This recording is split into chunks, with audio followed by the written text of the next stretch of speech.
અને ગુરુદેવ પધાર્યા વહુજી સહિત. અને 11 બધાએ વ્રત કર્યું હતું. 12 બધાએ નદીમાં નાહી આવ્યા. અને ગુરુદેવ ગ્વાલ મંડળીમાંથી સ્વરૂપ પધરાય એવા હતા, કારણ કે ત્યાં તો ક્યાં મળે. અને બ્રહ્મ સંબંધ લે ને બધા કે જે હવે શું કરવાનું, તો કે હવે સ્વરૂપ સેવા પધરાવો. પણ અમને એ કે કાંઈ એવું બધું આવડતું. આ તમારા ગામમાં નીમું છે ને, તમારા ગામમાં નીમું છે ને.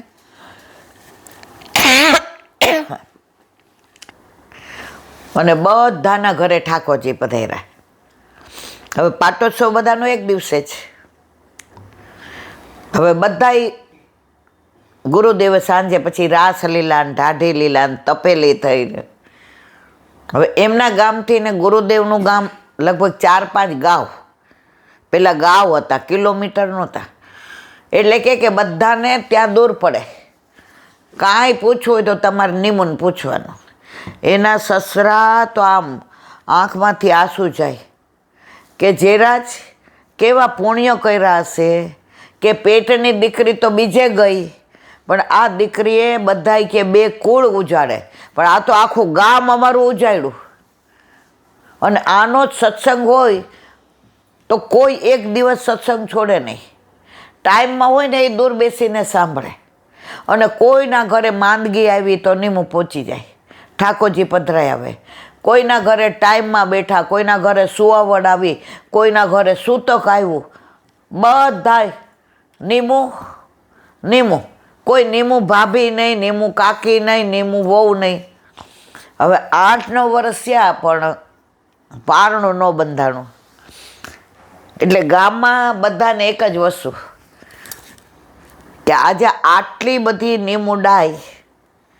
હવે ઠાકોરજી એના ઘરે પારણું બંધાય એટલે બધાય પૂછે નીમું પિયર તું આટલા શહેરમાં જાસ તો ડાક્ટર સાહેબને બતાવતી આવતી હોત તો કે ડાક્ટરને બનાવવાવાળો કોણ?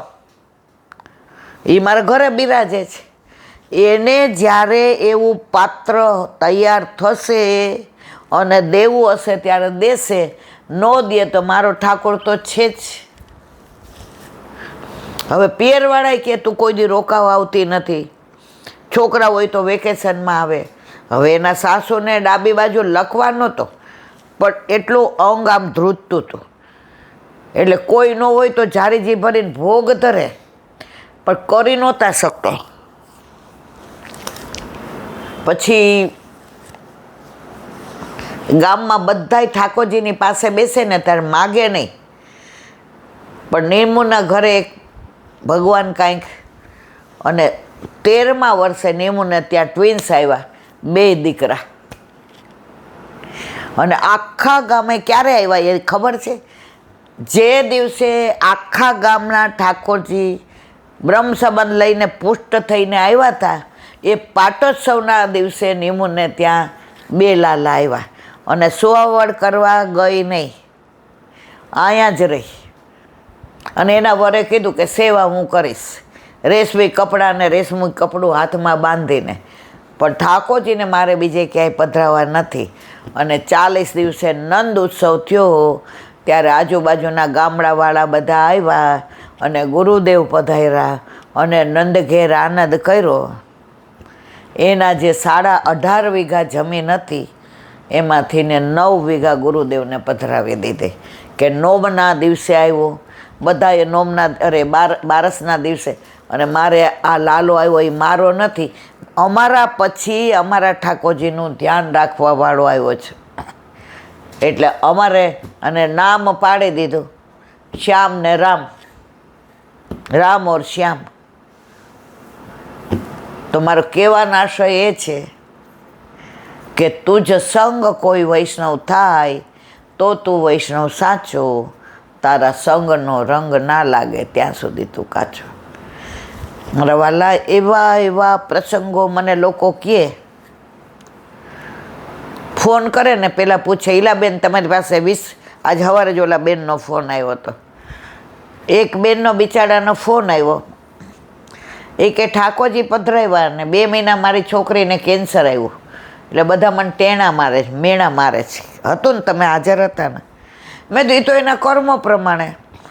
પણ એ કે મારે હવે કેવું શીલાબેન તમને, કે હજી શરૂઆત હતી ને એટલે ડૉક્ટરે કીધું આને કાંઈ નહીં કરવું પડે, આને 3 મહિનામાં એકદમ સરસ થઈ જશે, ઓપરેશન નહીં કરવું પડે. તમારા ઘરે ઠાકોરજી આવ્યા એટલે એ બધું એને સંભાળી લીધું. પણ એ કહે કે આ દુનિયા મને ટોણા મારે છે કે લે ઠાકોરજી આવ્યા આવું થયું. મેં કીધું જો કુછ તો લોગ કહેંગે, લોગો કા કામ હે કહેના. લોકોનું સાંભળીએ તો જીવાય નહીં. તમારા વાલા પુષ્ટિમાર્ગ તો આવો છે. ધીરજ એટલે વલ્લભભાઈએ આખો 16 ગ્રંથમાં ગ્રંથ આપ્યો છે. વિવેક ધૈર્ય નાશ્રય. આ દાદાએ હમણાં વાત કરી, સાચી બની ગયેલી, કે આપણે લોકો સાવલી જઈએ છીએ ત્યાં બાજુમાં અંબાલા ગામ, અંબાલા ને દાદા, હવે ત્યાં મેસરી નદી, એમાંથી ને આટલું બધું દ્વારકાધીશનું સ્વરૂપ પ્રગટ થયું. હવે નદીમાંથી મળ્યું એટલે બધાએ કીધું આ તો પુષ્ટિમાર્ગના વૈષ્ણવનું. હવે એક આખું ગામ રજપૂત ને, હે ને, આખું ગામ રજપૂત, શક્તિને માનવાવાળું, તલવારવાળું. હવે બધાએ જે જેને વિનંતી કરી કે આ સ્વરૂપ પધરાવી જાઓ. અમે તો બધા શક્તિને માનવાવાળા, પણ જે દરબારને મળ્યું હતું એ કે ના આપણા ગામમાં હોય તો સારું. તો જે આવ્યા કોઈ ગામમાં વૈષ્ણવ જ નહીં, કોના માથે પધરાવવું? જેને મળ્યું તો એને વૈષ્ણવ કર્યા, બ્રહ્મ સંબંધ દીધું અને કે સેવા કરો તમે. અહીંયા પધાર્યું છે ઇટ મીન્સ એના ગામમાં રહેવું છે. આખું ગામ રજપૂતનું વૈષ્ણવ બની ગયું. બરાબર ને દાદા? ખોટું નથી ને? હમણાં જ મને કીધું. જો બધા મને કે એ વાતો કરું છું, મારી પાસે મારું તો કશું છે નહીં. તો આજે પણ એ ગામમાં અંબાલામાં દ્વારકાધીશ પ્રભુ બિરાજે છે અને દરેક રજપૂત શક્તિના માનવાના બદલે શ્યામને માને છે અને બધાય વૈષ્ણવ થઈ ગયા. આખું ગામ વૈષ્ણવ.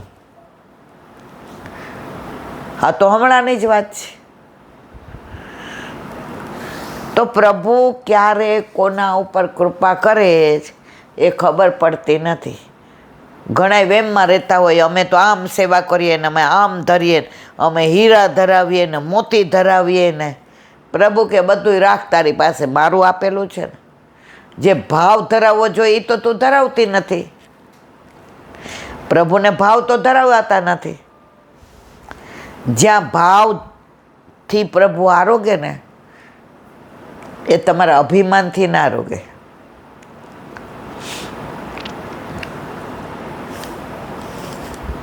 સાવરકુંડલા કે આજુબાજુના ગામમાં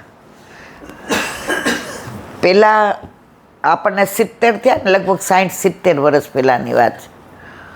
મને લાગે સાવરકુંડલા ગામનું નામ કદાચ હું પણ અમારા નજરે જોયેલું છે. તો પહેલાં એવું હતું ને કે લોકો વ્રજમાં જાય ને તો જે ગામ રસ્તામાં આવે ને ત્યાં ઝાંપીજી લઈને પૂછે કોઈ વૈષ્ણવ છે? તો કે હા. તો 3 ઈંટ મૂકે ને બધું સામગ્રી લઈ આવ્યા હોય ને એ બધી ભોગ ધરાવે ઠાકોરજીને. અને જેના ઘરે ઉતરા હોય એ બધા સાથે લે અને ગામના વૈષ્ણવ સાંજે સત્સંગ કરવા આવે. હવે એક નિષ્કંચન વૈષ્ણવ હતા, તો એ વ્રજમાં જતા હતા. હવે એની પાસે ઓલા જાડા ચોખા અને ઓલો દળેલો બાજરીનો લોટ,